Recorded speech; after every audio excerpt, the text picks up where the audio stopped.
আজকে সকাল থেকেই বাড়িতে একটু অন্যরকম ব্যস্ততা। কারণ বাড়িতে অনেক অতিথি আছে। আমাদের বাঙালিদের বাড়িতে অতিথি এলেই না ভালো মন্দ রান্না, অনেক গল্প, আড্ডা আর জমিয়ে জলখাবার, এসব যেন একেবারে আলাদা আনন্দ একটা। আর আমাদের গ্রামের দিকে জলখাবারের কথা বললে মুড়ির সঙ্গে একটাই জিনিস সব থেকে বেশি চলে, সেটা হলো মটর ঘুগনি।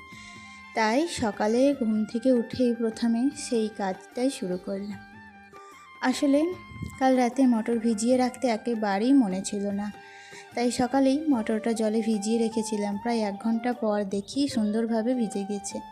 তারপর কয়েকটা আলু কেটে মটরের সঙ্গে ভালো করে ধুয়ে একদম প্রেসার কুকারে সিদ্ধ হতে বসিয়ে দিয়েছি। এতে কাজও তাড়াতাড়ি হয়ে যায় আর সময়ও বাঁচে। নমস্কার, কেমন আছো সবাই? আশা করছি সবাই খুব ভালো আছো। আমরাও বেশ ভালো আছি। আমি সুমি। আজকে আমার আরও একটি নতুন ব্লগে তোমাদের অনেক অনেক স্বাগত জানাই। এখন একদিকে ঘুগনির জন্য মটর সিদ্ধ হচ্ছে আর অন্যদিকে মাছ পরিষ্কার করে ধুয়ে রাখছি। তারপর একে একে সব রান্না শুরু করব। অতিথিরা বাড়িতে এলে সবাই যেন ভালো করে খেতে পারে, সেই চেষ্টাটাই সবসময় করি। বাড়িতে যাই থাকুক না কেন, মন দিয়ে রান্না করলে আর ভালোবাসা দিয়ে পরিবেশন করলে সেটাই সব থেকে বড় আপ্যায়ন। সত্যি বলতে কি, অতিথি এলে কাজ একটু বেশি হয় ঠিকই, কিন্তু বাড়িটা কেমন যেন হাসি আনন্দে ভরে যায়। সবার একসঙ্গে বসে গল্প করা, খাওয়া দাওয়া করা, এসব মুহূর্ত তো পরে সুন্দর একটা স্মৃতি হয়ে থাকে। তাই কাজের ক্লান্তি থাকলেও এই ব্যস্ততাটা আমার কাছে খুব ভালো লাগে। এখন চলো, মাছ রান্না করতে হবে, তার জন্য মাছটা কাটাকুটি শুরু করে দিয়েছি। এখন একটা অসুবিধা গত কয়েকদিন থেকেই হচ্ছিল যে কেউ যদি বাড়িতে হঠাৎ করে চলে আসছিল, মাছ পাওয়া যাচ্ছিল না। তো সেই অসুবিধাটা এখন কিন্তু আর নেই। জানো তো, মাছ কাকিমা আবার মাছ দিতে শুরু করেছে। আর বেশ বড় একটা আজকে মির মাছ নিয়েছি, সেটাই ভালো করে কেটে বেছে ধুয়ে নিচ্ছি। আর জলখাবারের পরেই কিন্তু একে একে রান্নাটা বসিয়ে দেবো। অনেকগুলো আইটেম তো রান্না করতে একটু দেরি হচ্ছে, তাই জন্য সকাল সকাল রান্নাটা চাপিয়ে দিচ্ছি আর কি।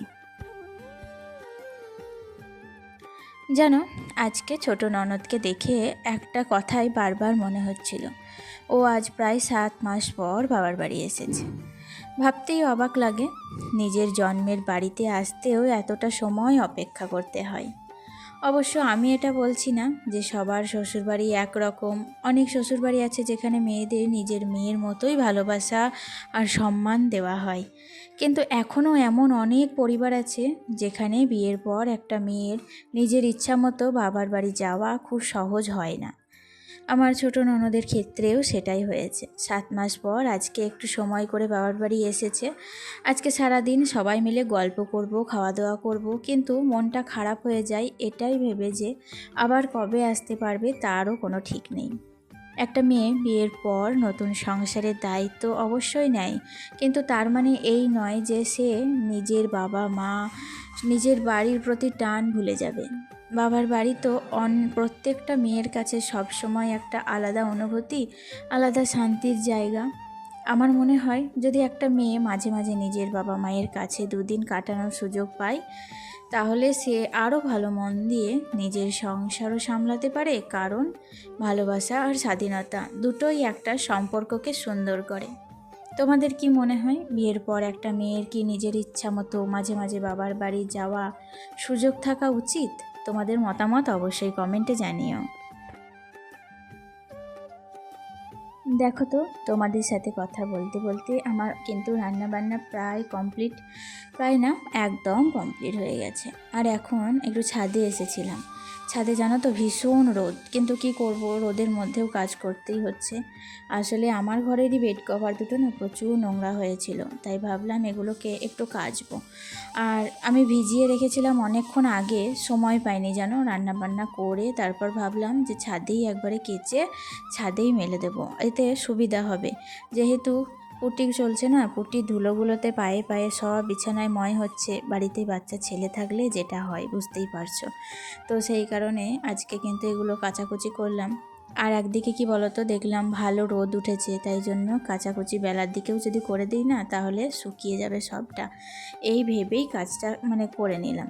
তারপরে হঠাৎ করে আমি যখন ছাদে এসেছিলাম মানে এই জামা কাপড়গুলো মেলছিলাম, তখনই আমাকে আবার নিচে থেকে বারবার ডাকছিল জানো, কারণ কারেন্টের মিস্ত্রি এসেছে আমাদের ঘরে। নিচে কাজ যেখানে রং কমপ্লিট হলো দুটো ঘরে, সেই দুটো ঘরে না রড লাগাবে। তো জানলার পর্দাগুলো টানানোর জন্য রডগুলো কিনেও এনেছিলাম আমি আগের দিন, সেগুলোকে এখন টাঙানো হবে, তাই জন্য আমাকে বারবার ডাকছিল। তো আমি খুব তাড়াহুড়োর মধ্যে চাদর দুটো মানে তাড়াহুড়ো করে মেলে দিয়ে তারপর কিন্তু তাড়াতাড়ি করে নিচে চলে গিয়েছিলাম। এখনও পর্যন্ত স্নানও করতে পারিনি জানো, এই কয়েকদিন খুব ব্যস্ততার মধ্যে কাটছে।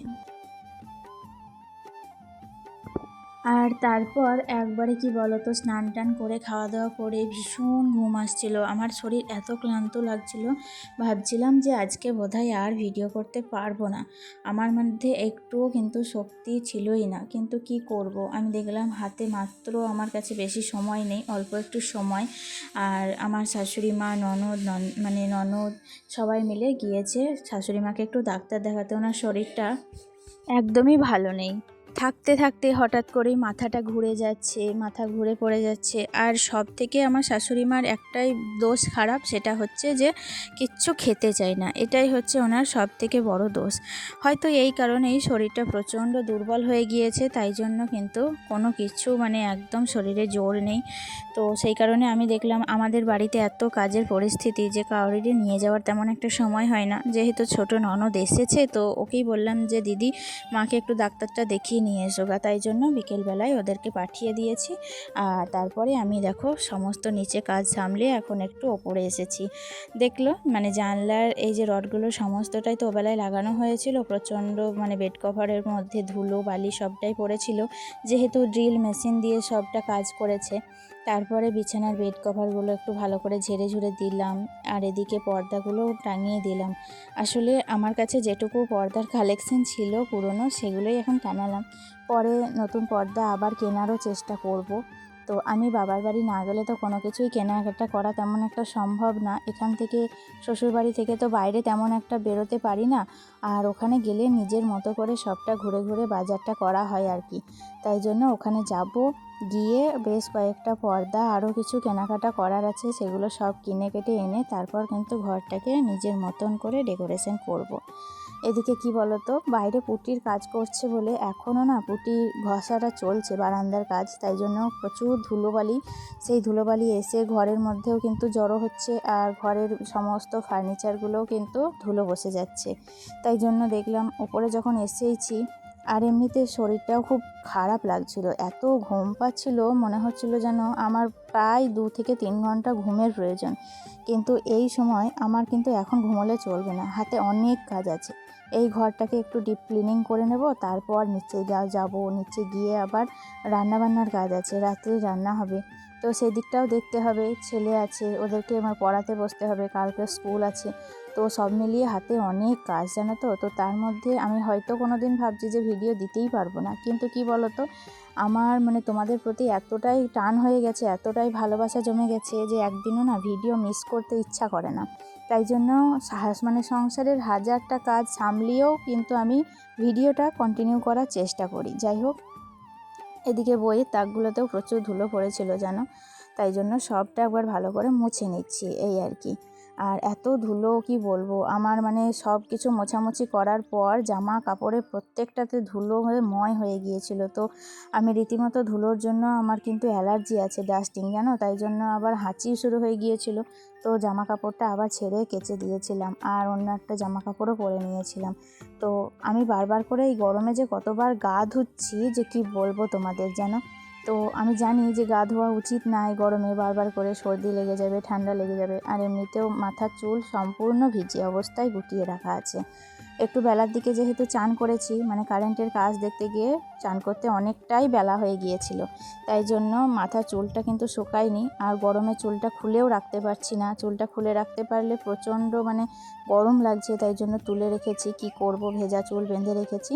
একটুখানি রিল্যাক্স হয়ে বসে চুলটা যে মানে শুকাবো সেই সময়টুকু আমার হাতে নেই জানো। তাই জন্য মানে খুব তাড়াহুড়োর মধ্যে মাত্র 8 ঘন্টা কি 45 মিনিট সময় নিয়ে আমি আমার এই ছোট্ট ঘরটাকে একদম ডিপ ক্লিনিং করলাম। তো এখন সব মোছামুছি সমস্তটা কমপ্লিট হয়ে গেছে। আসলে আমার ননদরা এসে না এই ঘরেই আছে, ওই যে দেখতেই পাচ্ছ ওদের ব্যাগ ট্যাগ সমস্তটাই রাখা আছে। তো এই ঘরটা এত নোংরা হয়েছিল, এখন যদি একটু না গুছিয়ে দিই ওরা না রাত্রিবেলায় শুতে পারবে না, তাই জন্য ভালো করে পরিষ্কারটা করে দিলাম। আর সম্পূর্ণ ঘর ধরো ডিপ ক্লিনিং করা কমপ্লিট। এখন একটু ঝাড়ু দিয়ে দিচ্ছি, এই ঝাড়ুটা দিলেই সমস্তটা কমপ্লিট হয়ে যাবে। তারপর তোমাদের রুমটাকে একবার ফাইনালি লুক দেখিয়ে দেব। আসলে কি বলো তো, ঘরের প্রতি এত বেশি যত্ন নিচ্ছি, নিজেই নিজেকে অবাক লাগছে যে আমি কবে এতটা ঘরের প্রতি যত্নশীল হয়ে গেলাম। আস্তে আস্তে সময়ের সাথে সাথে শখের জিনিস পূর্ণ হলে না সব কিছুই সম্ভব। দেখো ফাইনালি আমার ঘরটা কিন্তু একদম গোছানো কমপ্লিট হয়ে গেছে। কেমন লাগছে তোমাদের অবশ্যই কমেন্টে জানিও। পর্দাগুলো লাগানোর পর লুকটা কিন্তু অনেকটা চেঞ্জ হয়েছে, তাই না? তো আমার কিন্তু ভীষণই ভালো লাগছে। আর আমার মনে হচ্ছে এই ঘরের কালারের সাথে পর্দার কালারটাও বেশ ম্যাচ করে গেছে। আর হয়তো চেঞ্জ করব না, ওই ঘরের পর্দাগুলো এক সেট কেনা আছে, ওটাকে পরে কিন্তু লাগিয়ে দেব। তাহলে বন্ধুরা চলো আজকের মতো ভিডিওটি এখানেই শেষ করছি। দেখা হচ্ছে নেক্সট ব্লগে। ভালো থেকো, সুস্থ থেকো। আবার আসবো তোমাদের সাথে পরের ব্লগে। টাটা।